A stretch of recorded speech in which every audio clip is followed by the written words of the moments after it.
I quickly walked I quietly walked for the cabin, making sure everything was nice and tidy, just right. I've gotten pretty good at getting the whole cabin clean in less than a day. After a quick alignment of the magazines on the coffee table, the place was perfect. Penny would have been proud. The name of the place was the Comfy and Cozy Cabin. Sounds relaxing, right? The cabin was built onto a slab of rock, right in the middle of the nowhere in North Carolina. It's 3 stories tall. It features a breathtaking view of the mountains. We bought it for basically nothing. It was in total shambles, and it took quite a bit of money to get the place back up and running again. In 4 months, I'll finally pay off the mortgage off and start making money. If the business keeps up, I'll be able to quit my job. I stood and admired the cleanliness of the house for a few minutes.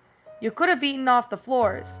I heard the unfamiliar sound of the car and the sound of rocks being pushed around by the tires. Finally, they're here. I stepped out to greet the strangers. My welcoming smile was replaced with a look of shock of disgust. Sam and Martha Anderson from Alford, Florida, looked nothing like I expected them.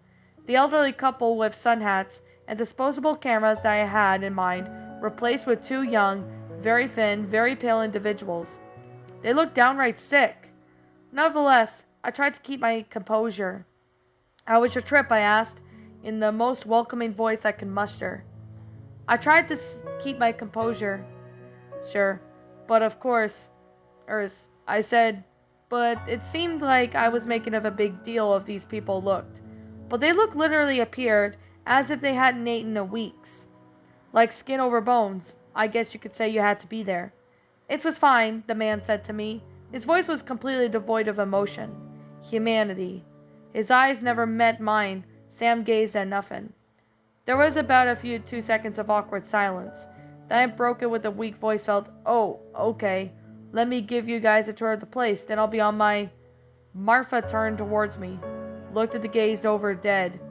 That's when I realized what these people looked like. Walking corpses. Martha's voice had a little more pep to it, but I could still feel the same humanless vibe from her. "We'll be just fine. We don't need a tour. We saw the pictures online." She sounded tired. My stomach started churning. If they refused a tour, there had been someone that didn't want with it. Wanted me to leave as soon as I got there, but yeah, anyway. You can tell some kind of these tall things. They sigh when you open the cabinets. They say, "Hey, I saw those online." They seem to glance over their significant in other summary way. Not in a single one of them refused a tour. Though I didn't like this one bit. "Are you sure you don't want me to show you where to put the towels are?" "I think we can manage that, don't worry," Sam said, his emotionalist monotone. "Alright, do you have the money?" Most people pay for their stay online, but I prefer in hand to me in person. I figured someone who drove for hours to get here wouldn't want to try and con me, so I let it slide. It's not like I wouldn't even know if they gave me fake money. I was hoping Sam forgot to bring it. "Oh, I'm sorry, Sam. You and your ghoulish wife can't stay here. Get the hell off my property, you spooky bastards." Sam slowly put his hand in his pocket and pulled off a wad of $20 bills. He didn't put them from a wallet.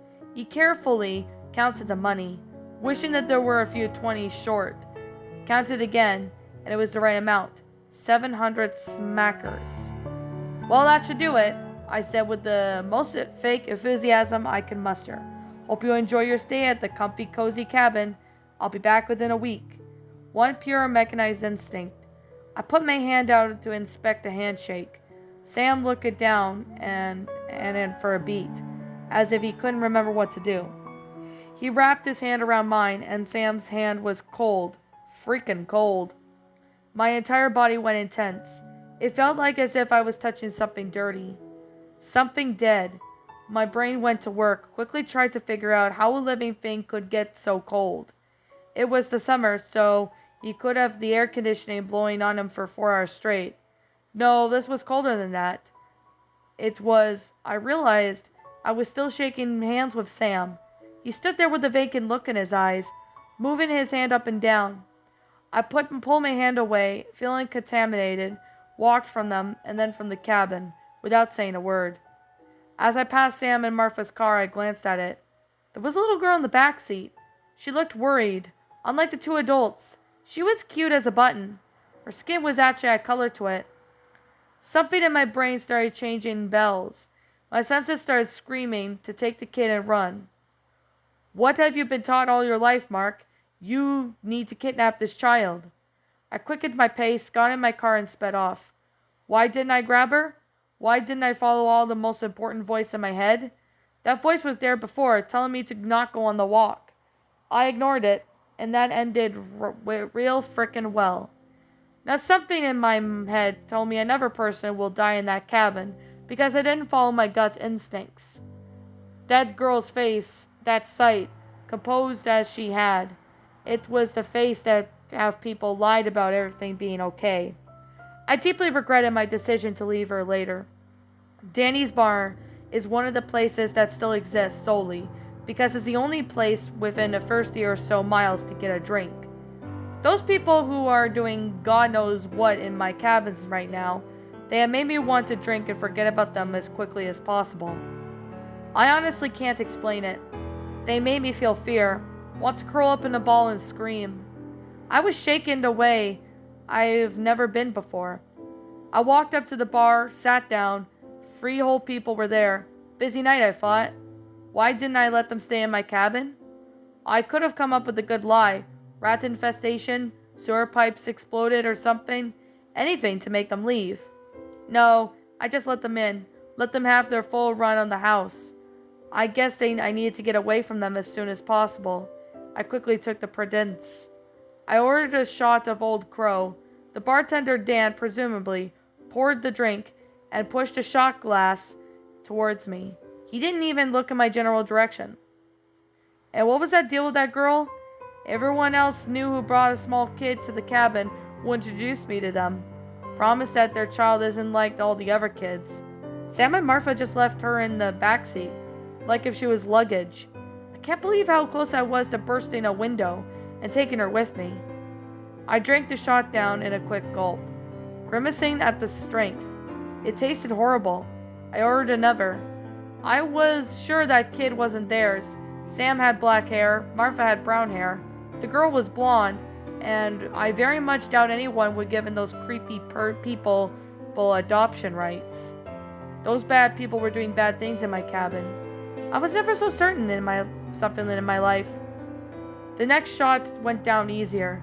I can't remember how many more I had, which probably means I had too many.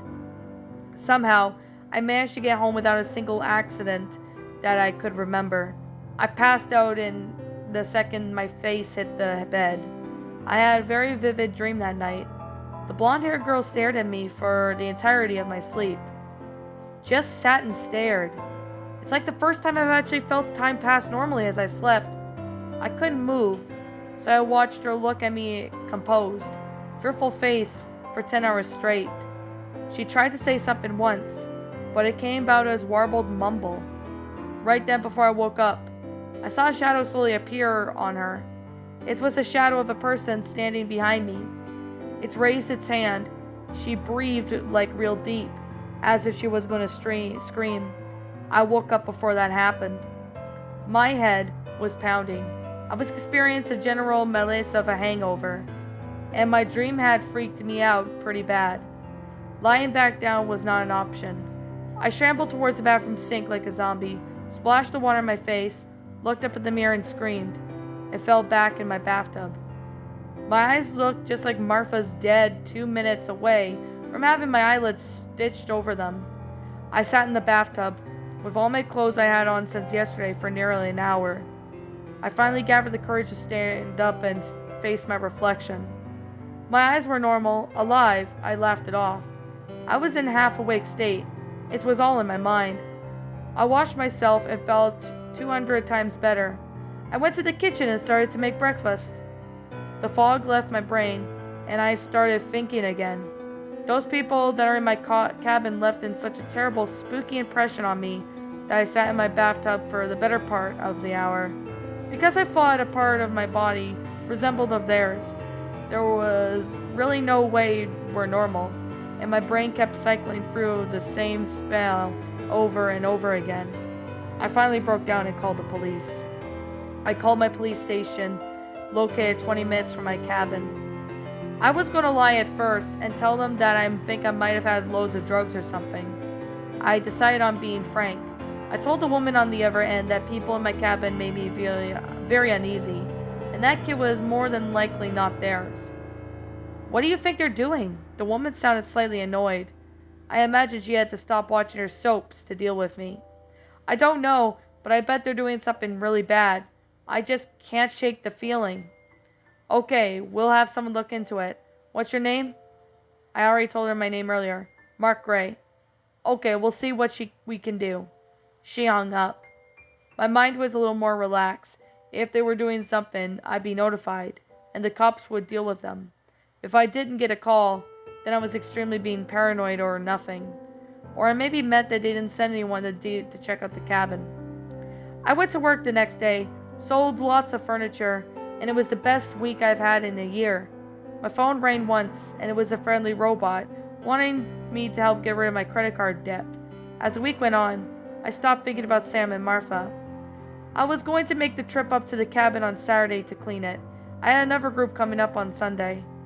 On Friday night, I had another of those vivid dreams where I could feel time pass, where I could move my head around this time, but nothing else. I couldn't even close my eyes. All I saw for a long time was darkness.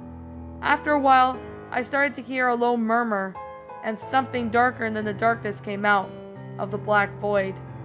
It moved closer and closer, until I saw was the dark figure standing before me. It had opened its eyes, and they were long dead. The right one was slightly oozing some kind of liquid. I couldn't scream. The only sound I could hear was murmuring, the whispers of a language I had never heard before. The black thing stared at me for a good hour before it decided to move away. When it did, I saw two more figures in the black void. One of them had the same dead eyes. It just stared at me. And the other one was shorter, the size of a child. It didn't have eyes. I saw two bloody holes and where its eyes should be. Blood slowly dripped from the black apparition eye sockets. The figure with the oozy right eye walked over to and stood beside them. The blackness slowly started to seep away. My surroundings slowly became to the cabin. The things in my eyes became Sam and Martha, and they were horribly disfigured. I tried not to look at them. The small figure turned to be the little girl. Her clothes were covered in a bit of blood, as there were tips of her hair. Her eyes were gone, still leaking dark red blood.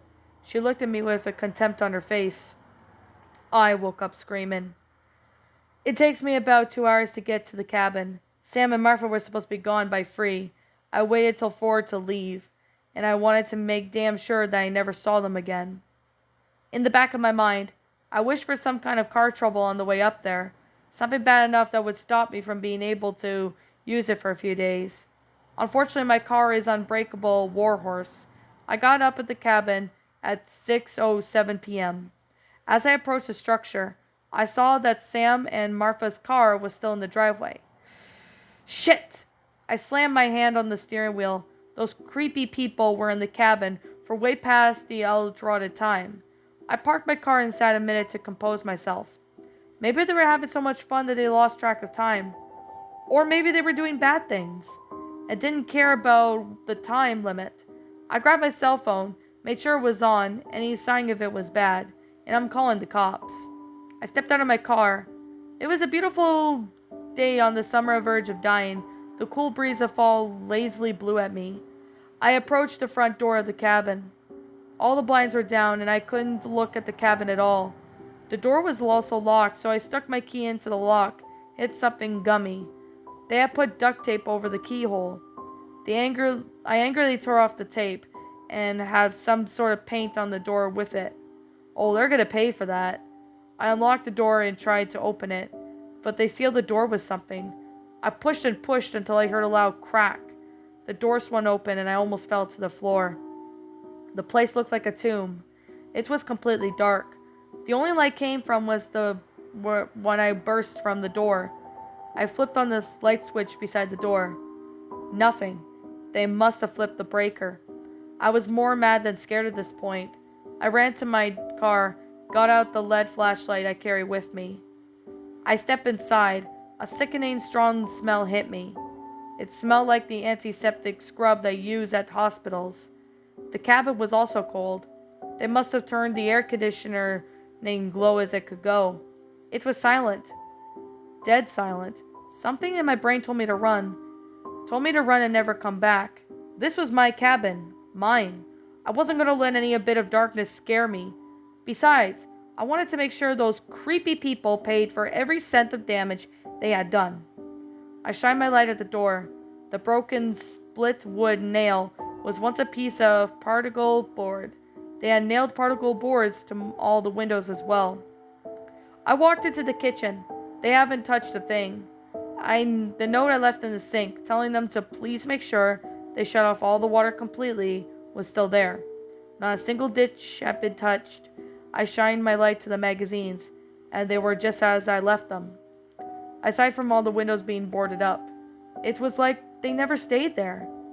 I turned around to open the fridge to see if they ate anything. Suddenly, a chill ran up my spine. It didn't stop. The chill kept going up and down. My stomach felt like it was going to explode. Everything went dark. My flashlight went out, and I heard a loud slam and became dizzy. The slam turned out to be a loud buzz, but that didn't stop. I saw eyes, the same dead eyes that stared at me for a long of my dream. I panicked and ran down I thought the door was. I hit my knee on the end table and fell to the floor. I gasped in pain, stifling my scream for no reason. I laid on the floor, grasping my knee as my hands felt wet from touching it. I didn't realize what that meant. Didn't know who I was or what I was doing. My mind was nothing but a buzzing noise. I can't remember how long this went on for. The buzzing subsided. My flashlight came back on. The beam seemed to not go as far as it once did, as if it got darker. The temperature had dropped, and I could see my breath. My mind became clear again. I looked up at my knee and saw it was bleeding pretty badly. Screw this. I'm coming back with an army. I carefully stood up and turned to the door. It wasn't there. The door wasn't there. I knew it was stranded right where the door was supposed to be. It was just wood. There was a black seam that seemed to look like a burnt mark around the wood. The mark was the same size of where the door that once was. I wrapped my knuckles around the wood. It was solid. I gave a good survey of the room. All the windows were gone too. They were replaced with burnt-on black seams, indicating they once were. I panicked. What the hell did they even do here? Am I even in my cabin anymore? It looked like my cabin, aside from all the exits being sealed. I calmed myself down and tried to think of one step at a time. My leg wasn't going to kill me, but I had to put a bandage on it.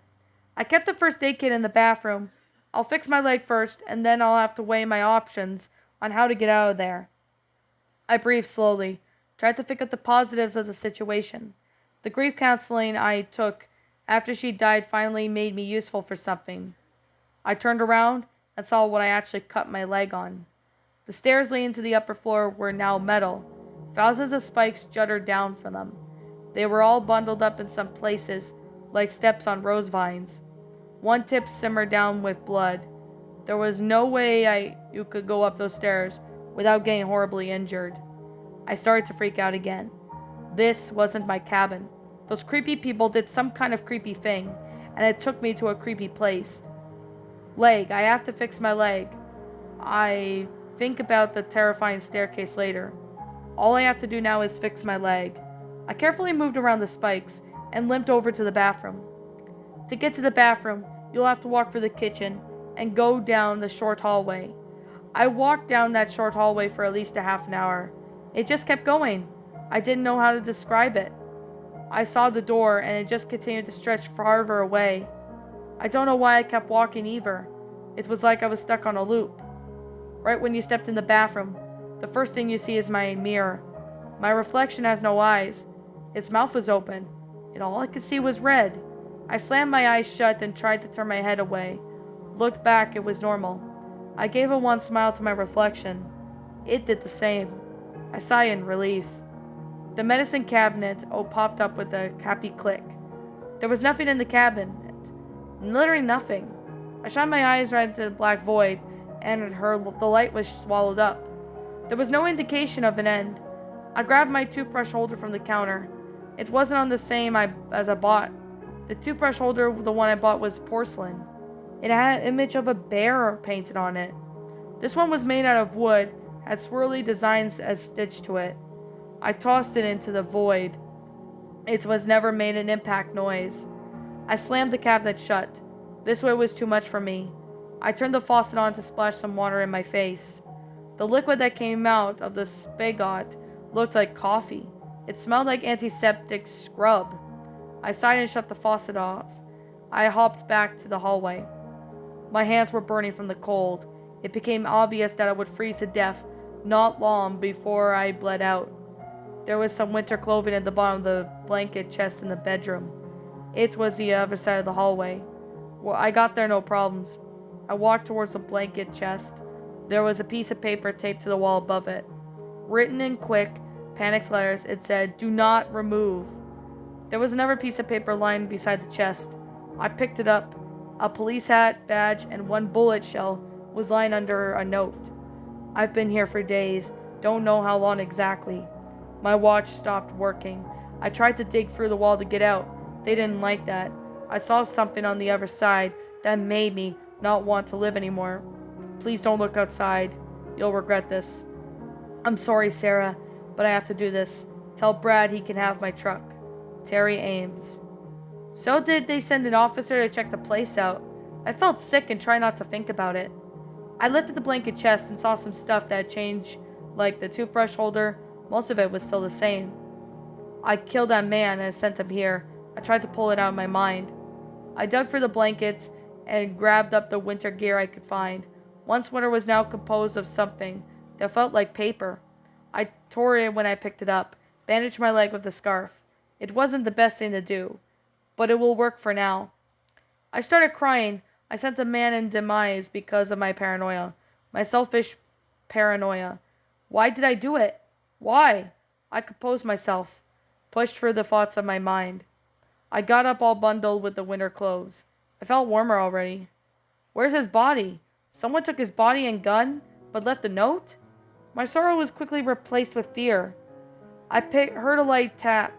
It sounded like a piece of paper fell off the wall. I heard a hateful, angry grunt, and it felt like I was being watched. I ran out of the room and slammed the door shut. I never looked back. My brain told me to keep my eyes ahead. If anything today has taught me to listen to what my brain has to say. I sat down in the chair in the kitchen, pulled on my phone. I should have done this a long time ago. My phone tone had 5 number bar signals. A full signal. I dialed 911. What was I going to tell them? My cabin has just turned into a frickin' haunted house? I was going to say I was being held hostage, and that I was never scared in my entire life. Neither were such lies. I was going to tell them that the people holding me hostage killed a cop. They would possibly send more than one officer. If I told them that, I would hit the send button. Before the second ring, someone picked up on the other end. I couldn't hear anything at first. Hello? Hello? Then I started to hear murmuring. It was low at first, but it got progressively louder. I listened for a minute. I don't know why. It was incomprehensible. And angry-sounding whispers. In a language I've only heard once before. They were occasional shouts. They sounded like angry sobs. I started to feel dizzy again. Felt like I was going to pass out. Then the voices stopped whispering and started talking. Its voice was no longer on the phone. It was right behind me. I felt the warm air on my neck as it spoke. I jumped out of the chair and pushed the end button as hard as I could. I slowly turned around, made my flashlight point towards the sink. The light gleamed off of the faucet handle, and nothing else. I breathed a sigh of relief. I knew for a fact that there was something behind me. My neck had a consideration from a thing's breath. The thing that mattered is, though it wasn't there anymore. My phone let out a happy jingle as it vibrated. I got a text message, and it had a picture attached to it. I tore the battery out of my phone and put it in my pocket. I wasn't about to invite whatever it was on the other side of the phone over again. It might stay. I walked around the middle floor, looking for a way out. My flashlight went over every surface. The material of something's changed. The TV was now composed of some green, spongy crap. The remote control looked the same, but it weighed a ton. I couldn't lift it. The magazines dissolved where it touched. The salt shaker was the same, but the salt had turned into a single purplish crystal. The most notable change was the stairs. They had become impassable mess of sharp metal thorns. There was no way I could get up them. The door that led to the bottom floor was still there. I opened it. A cold blast of air hit me. The stairs were leaned down to where gone. They were replaced with the same black void that was the medicine cabinet. I could see the last landing, and the stairs were leading from the landing. I looked over to the kitchen counter, grabbed an apple. It was now made of metal and weighed about 10 pounds. I dropped it into the void, and the apple was absorbed by the darkness. It never hit the bottom. I had no options. I was stuck. I sat down beside the door. They had me trapped like a rat in a cage. I checked every inch of the cabin I could get into. There was no way out. I searched for the walls of the stairwell with my flashlights.